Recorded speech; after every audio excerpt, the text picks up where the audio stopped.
Good morning, afternoon, evening, night. We're back. Shotgun Thoughts podcast, baby. And this week, we've been on delay because of a catastrophic failure of intelligence.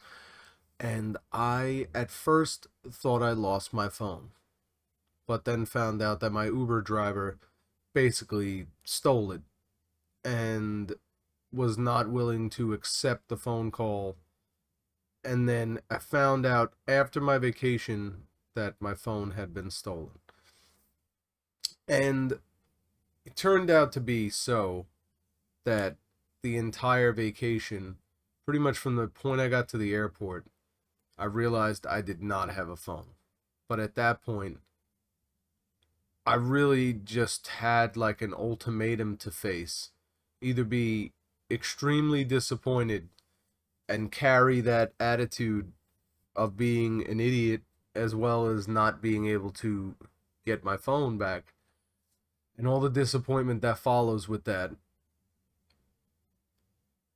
or just accept whatever might happen and go to my vacation thinking of the positive that I will not have something that really is just going to kind of take away. My person I'm traveling with still has a phone. Most likely everything will be okay. I don't need to really make any phone calls to begin with. So I kind of just tried to look at all the positives of that situation and then said, I'm going to deal with this when I get back. So from then on, things happened to go pretty well for the most part. There wasn't really anything bad except for the wait of getting through the airport, traveling, and then, finally getting to your destination, which I'm like the strangest person. I feel like I'm empty inside when it comes to things I should be excited about. Maybe I've just experienced so much disappointment in my life from having expectations that I have none. Until I receive some part of what I had expected, I I have like no expectations, and it's hard to get myself excited for things that have not happened yet. So at least in part, when it starts to fulfill itself, I can be happy for the little that I've gotten. But other than that, I've realized that it's fruitless to get all excited for something that you haven't even gotten in the slightest. So anyway, once we got our foot in the door, everything was said and done, and we had access to the all-inclusive Punta Cana Hard Rock Hotel Resort. It was amazing. It was absolutely amazing. Had to invest a little bit of money in a electric scooter, but that was the best investment my disabled ass has ever made. That was amazing. Having the luxury to just cruise around that place, especially that 99% of everything was wheelchair accessible. It I was the envy of the Hard Rock Hotel. It was like people with legs were envious of my smile on my face as well as the fact that I was just cruising around there. These people were walking because it's big. It is a big resort. I mean, with a 15 mile per hour enabled motor device, or at least electric motor device, I was I was able to cover the full grounds of that thing, and there was a lot to be seen. But anyway, really nice place to stay. I would highly recommend it. Put myself in some part debt just to get there, but it was a vacation that was well needed. Well needed, especially after everything going on. It's just so much chaos sometimes. You really need to like remove yourself from your comfort zone. And yeah, I know going on vacation, how uncomfortable could you be? But take yourself out of the everyday, what you're used to. It's still something that after 4 days over there, I was like looking forward to getting home. Just the normal things of your everyday, that comfortable computer chair and the access to a computer, I mean, it's not like you're living in the Stone Age over there. You got a tablet in your room and stuff like that. But it's like everything is smart, so you can't, everything is smart, so everything is stupid. You're only able to do exactly what it wants you to do and nothing more, nothing less. So it's just the tablet with access to all the TV, channels, the 25 TV channels they have or whatever. So there's plenty bad to look at it if you want to, but you can look at the fact that you're like in this amazing place and this totally different vibe. There's like habits you have.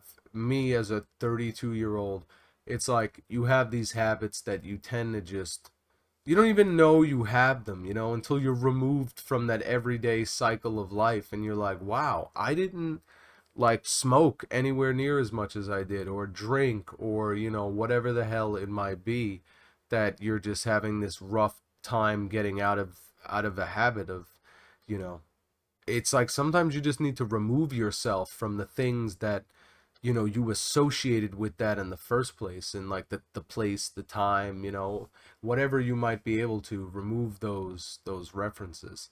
So anyway, and then just like your frame of mind, I feel like you can be so bogged down by stuff going on, but when you put yourself in like a totally different place where you can relax for the most part, not have to worry about too much, those things just kind of fade from memory. Like whatever is super pertinent to your everyday might stick around, but all those other worries that really, like when you're living in a city or you have like an office job or a 9 to 5 and stuff, those things just kind of melt away. So it's a good time to be able to reset, but you should use that in a way to be able to not only clear the slate, but then reevaluate things and really address, when you get back into that chaotic life that you're escaping, be able to kind of look at it with this new mindset of like, all right, I'm going to tackle things a little differently and prioritize, and especially your health.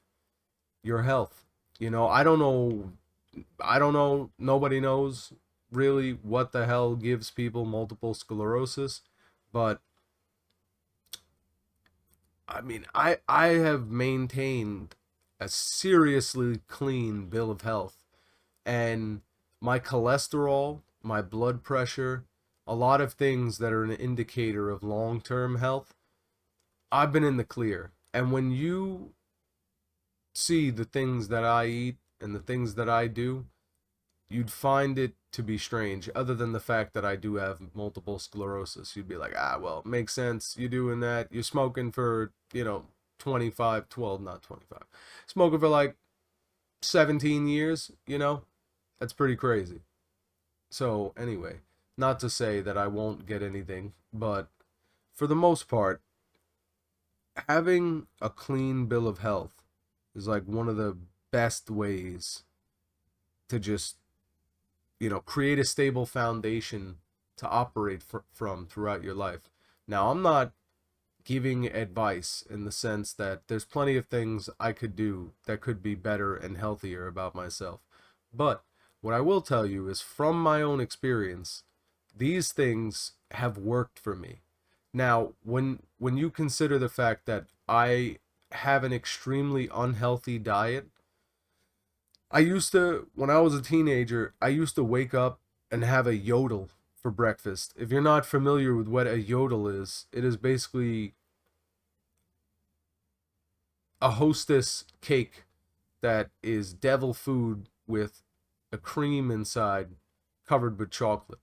I used to eat 3 of those bad boys for breakfast with probably like a cup of green tea, which was not actually green tea. It was like a sugar made, iced tea or green tea that was mixed from sugar and water. So, anyway, started off as a teenager on a bad foot, eating a ton of processed foods, and I was a really fit kid until I was started to be a teenager and I started to eat a whole bunch of junk food and just shit that I should not have been eating. Soda, all that stuff. Blew up, was fat, unhealthy. So I ended up getting to 280, 290, and I was like, this is out of control. I cannot reach 300. That will not happen. And I told myself, that was one of the first lines I've drawn in my life where I was like, enough is enough. I'm not going to be 300 or 3XX, whatever the hell number. Not gonna happen. So I decided to stay between 280, 290 for the like 20 years. No, I'm kidding. So when I got that much, I was like, forget about it. Like, we gotta lose weight. So I don't like to go, too hard in the paint. We want to keep this economical and something that we can actually attain. So for the most part, I was like, what the hell causes all of this fat, all of this weight to be gained? You look into things, and it's pretty much 90% carbohydrates. Carbohydrates are the reason that your ass is blowing up, that your body is blowing up.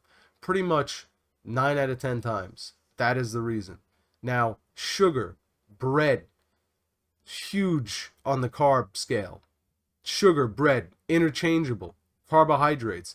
It doesn't matter whether, I mean, there's a few ways that they disguise it. It's not coming to me right now, but all you need to do is look at the carbohydrates. And sugar is like a 1-to-1. So you also factor that in. I mean, obviously, if they're telling you all the carbs, then the sugar's included. But anyway, you factor that in because not only is the sugar a carbohydrate, but pure cane sugar, and that being the case where it's white, like anything that's white, it's been processed. It's like a drug. What is cocaine? They're taking all of the natural stuff out of it, and they're reducing it to this one chemical. It's the same thing that is in pharmaceuticals, the same process for the most part. They're reducing these natural substances down to 1 or 2 specific chemicals, some type of cocktail that's extremely potent. So these are the derivatives. This is what modern medicine and drugs are derived from. So it's like, you have to remember that nature has all the keys that you need to everything. And I learned really quickly that white sugar and just processed foods, which means that it is refined, and not in a good way. It's refined to the point that these things are isolated.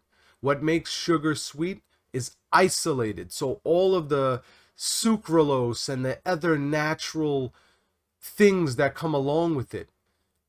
A fruit has fiber. It has pectin. It has things that go along with the fructose that is in a fruit. And when you imbibe fiber along with glucose or fructose or any type of, well, I'm not 100% qualified to be saying these specific types, but anyway, sugar in general. When you have fiber along with sugar intake, it slows the absorption of sugar in your body.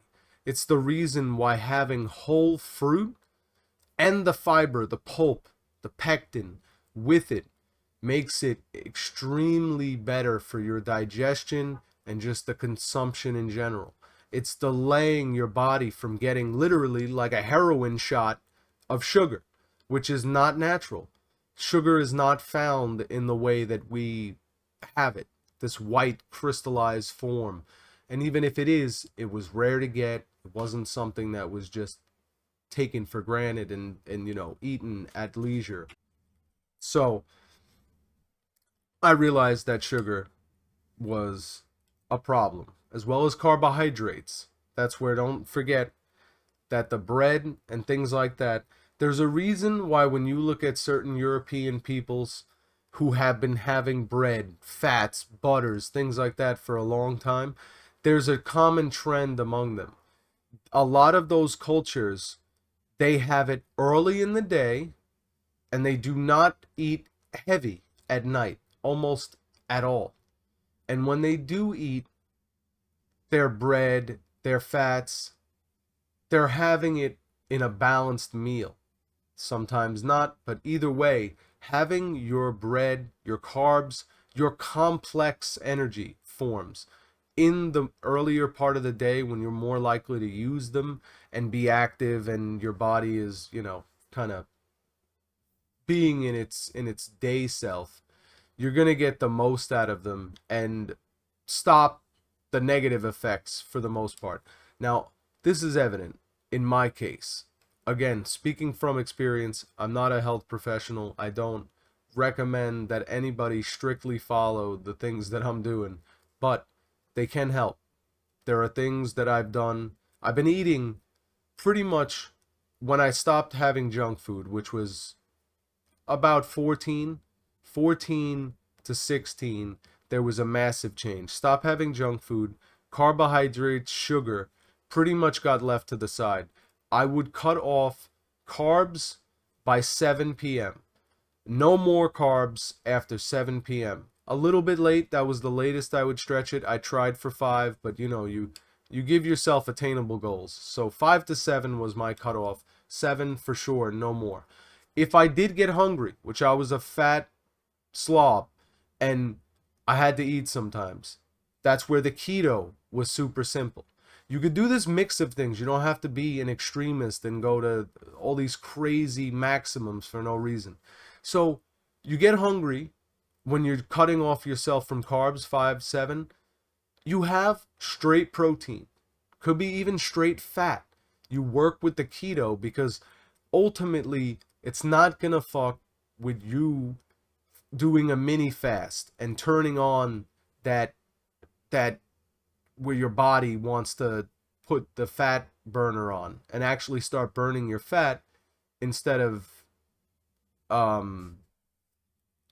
your carbs. I'm saying that wrong probably. But anyway, that was extremely important. It kept my metabolism going. It allowed me to satisfy cravings, and any time that I wanted to kind of be a fatso, I would just do it within the time bounds. And I put off 90 pounds in 7 months. 60 of that in 3 months. So it was a dramatic drop in weight. It might have even been 80 pounds in 3-4 months. It was a lot. I stopped drinking sugary drinks. That was another thing. Pretty much cut out the sugar. I would allow myself every once in a while, again, up till 5, 7, but for the most part throughout the day, unless it was a meal, I was drinking water. Just water. Water, water, water, and you just start to love it. You start to love it. Do not be drinking tap water. I guess it's better than popping open a cola. Really, the problem with soda is that it's using high fructose corn syrup, another enemy of the people. That thing is ridiculous. It's super processed. Your body has no idea what to do with it. It stores it as fat. It defaults straight to fat, right to your ass. So high fructose corn syrup, one of the worst sugars you can have. Definitely would recommend just corn syrup is completely fine. It's still, processed, but it's not anything like high fructose. Your body can still handle that and knows what it is, and it's probably still, corn syrup is probably still better than white sugar. White sugar is something you should avoid at all costs. It is extremely bad, and a lot of foods have it. So just in general, taking it out of your diet and going for, if you can get a soda stream, some of those things suck, but if you can make your own and it's good, I would recommend that. And just using like your own sugar, make it with the stuff that's brown, not brown sugar. It's called raw turbinado cane sugar, and it's brown. It's got molasses, it's got other stuff in there that's just not pure sugar. And it helps for your body to recognize this and to be able to process it efficiently and slowly without these massive spikes, because it's not just readily able to be absorbed in your body. These things need to be broken down into the actual, from sucralose, glucose, all these different things. And when you're getting that white cane sugar, it's literally like a drug. It is just exactly what it is, and your body is sucking that up, and it's too much. It's too much. The reason diabetes, all this stuff is going skyrocketing. So, back to the point. I started to basically cut that stuff out and weigh heavily on the fats and the protein. And my fat percentage has always been relatively high. It's not to say that I'd lost a ton of weight and my fat just disappeared. It did, but along with a lot of me that I guess I don't know what the hell it was, but anyway, there's still a lot of fat left is the point. So, you know, you got to be at least content with some victory there, and keep striving and challenging and pushing yourself. But anyway, the point is that you gotta vary your diet, and where you're lacking, you have to supplement.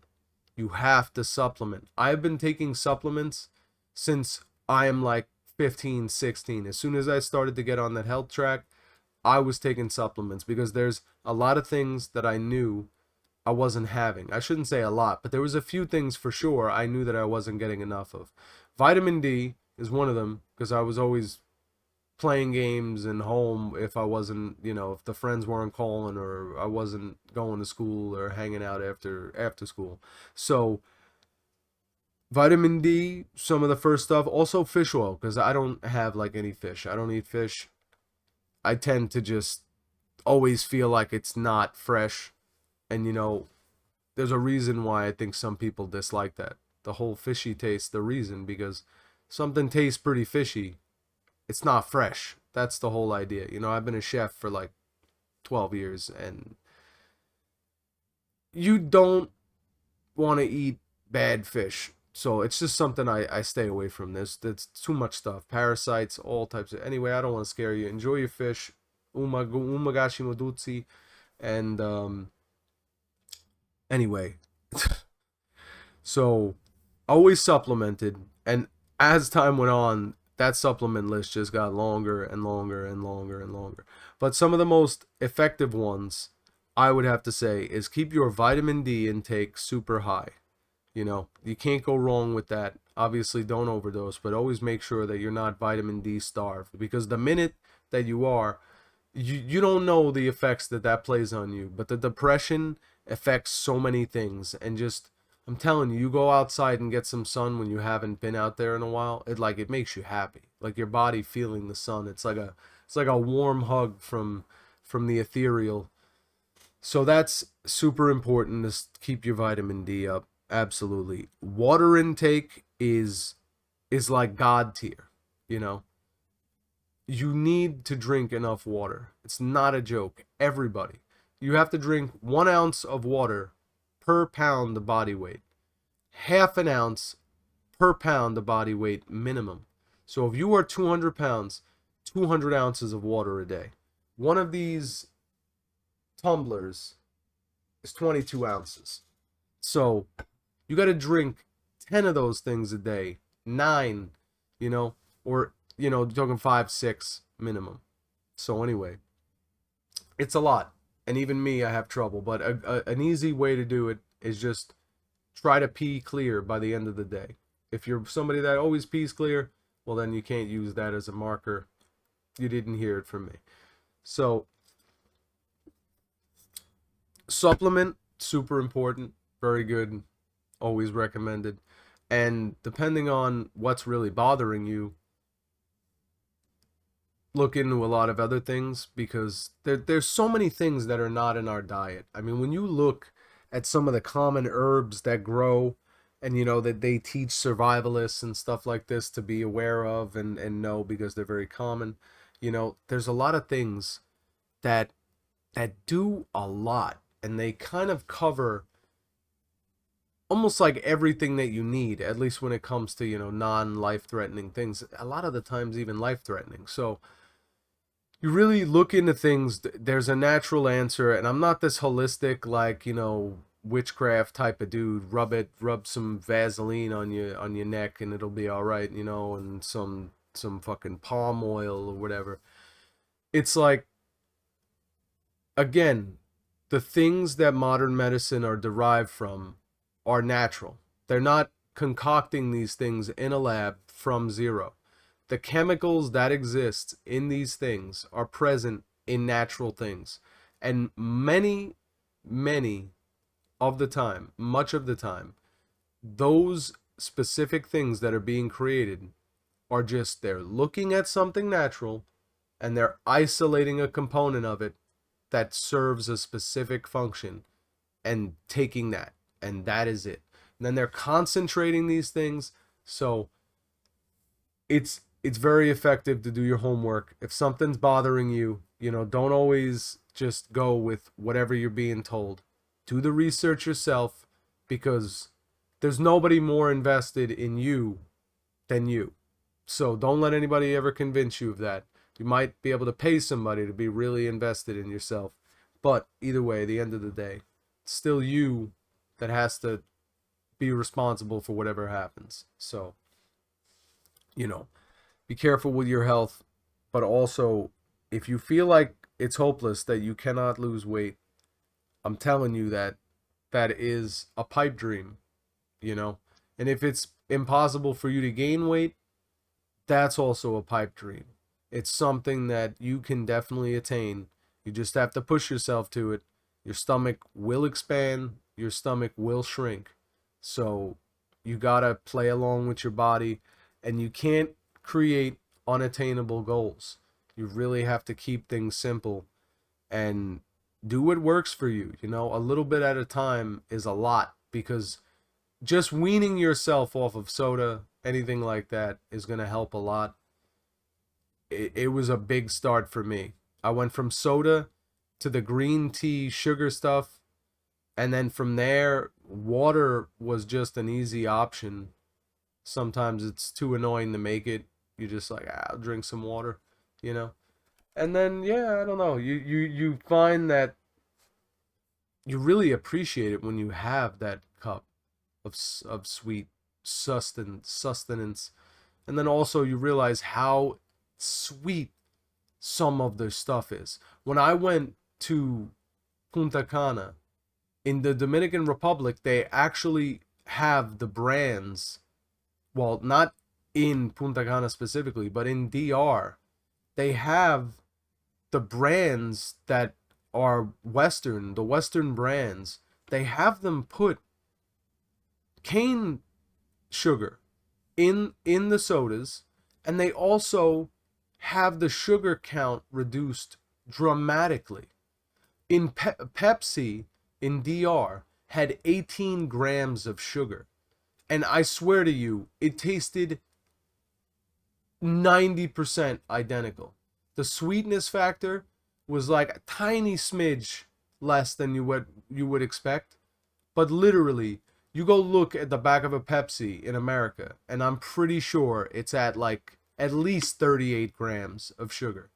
So that thing had less than half at least, and it was fine. So not only could the cane sugar be, a substitute for the high fructose, but even the cane sugar, for that to be raw sugar would be another step past that. Or even agave, because agave is super good on your glycemic index. Agave takes a long time for your body to process, so your glycemic index does not spike. What causes diabetes is that your glycemic index spikes, and your body has to react to that, and it's like being overloaded. So it loses the ability to regulate your insulin levels. And because it's getting like freaked out, it's almost like how you burn yourself out on drugs. You're doing that to whatever it is that regulates your insulin levels. It's like just getting burnt out because you're like tweaking it out on sugar all the time. So that's a good thing to stay away from. Another thing, they don't mention that type 3, they talk about type 1, type 2 diabetes, right? They don't talk about type 3. Type 3 diabetes, it's Alzheimer's and dementia. So remember that. Type 3 diabetes is Alzheimer's and dementia. So be careful with sugar, because it can cause a lot of problems, and it's a wonderful thing. Makes things sweet, baby. But you take advantage of that, and it's just like any other drug. It's gonna cause problems for you. And there's no reason, because we can enjoy drugs. We can enjoy them.